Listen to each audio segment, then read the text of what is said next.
All right, everybody, welcome back to the channel. Here's what we got going on today on the Homestead. We're going to mount this 28-inch Oregon power cut bar on our Husky 257, and we're running a power cut skip tooth chain. So if you want to see us mount this bar and chain up on this Husky, go ahead and stick around. So let's roll right into it.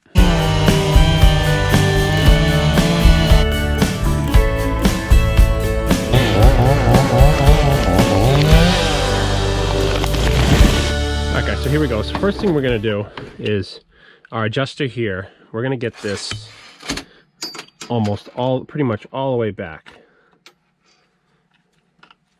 at the farthest setting it could go without coming off of the without undoing it completely. So now what we're going to do is we're going to get our bar on, slide our bar as far back as we can. And then generally what I like to do, I'm sorry, I'm kind of working around the camera here, is get it started on the sprocket first. Obviously get your top groove in the bar.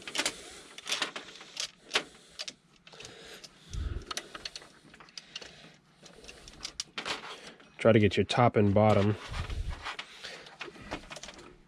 in, and then we can go ahead and there we go. Okay. So yeah, we're pretty much on. Making sure we're still on our drive sprocket. So yeah, that is pretty much that. Now all we have to do now is tighten it up. But we can do that with the side cover on. So let's go ahead and rest that there. Wow, that's a big bar.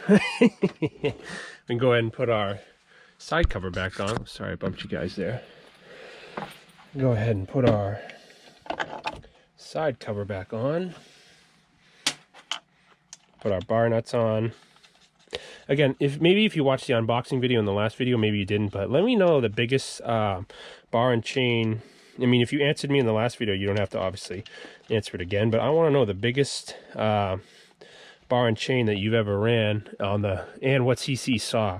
This is a 60 cc saw. This is the biggest one I've yet to have. I'm sure I'll get obviously bigger ones down the road because we do a lot of firewood here on the Homestead. So you just want to snug these, not too tight.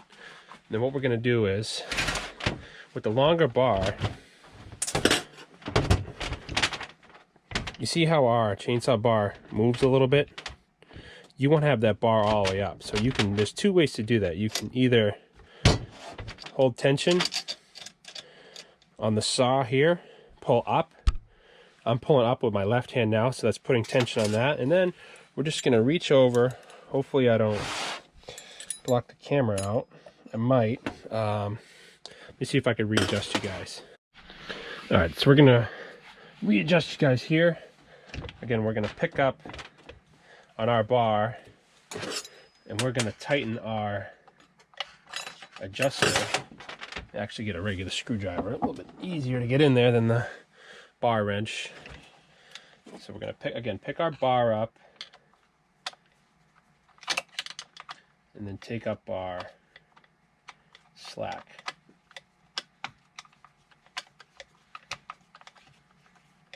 See how that chain, I don't know how well, hopefully let me bring you guys down a little bit. So you see how you still have a gap here? So we're picking our bar up, turning it just so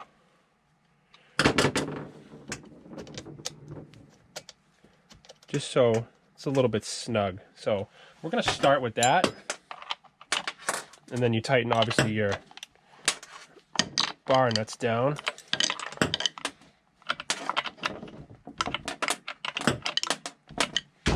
We're going to roll with that for now.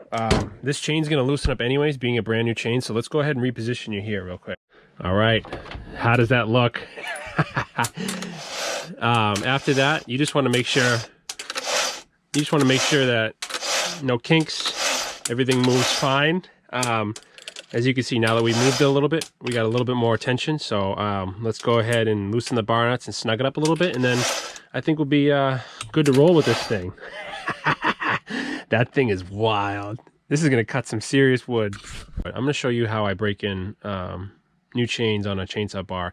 You have two metals that never met each other before, so you want to basically, you don't want to overheat it, and you want to get a lot of good oil in there, and you want to mate them properly. Just like if you were rebuilding an engine, you wouldn't put fresh pistons and rings in a freshly honed cylinder, start the engine up, and go absolutely full throttle. So we're going to go outside with this. We're going to get a little squirt can of oil, and we're going to run this around, let it loosen up a bit, and get some oil flowing. And then, yeah, we're going to be cutting some serious wood with this. So let's head outside.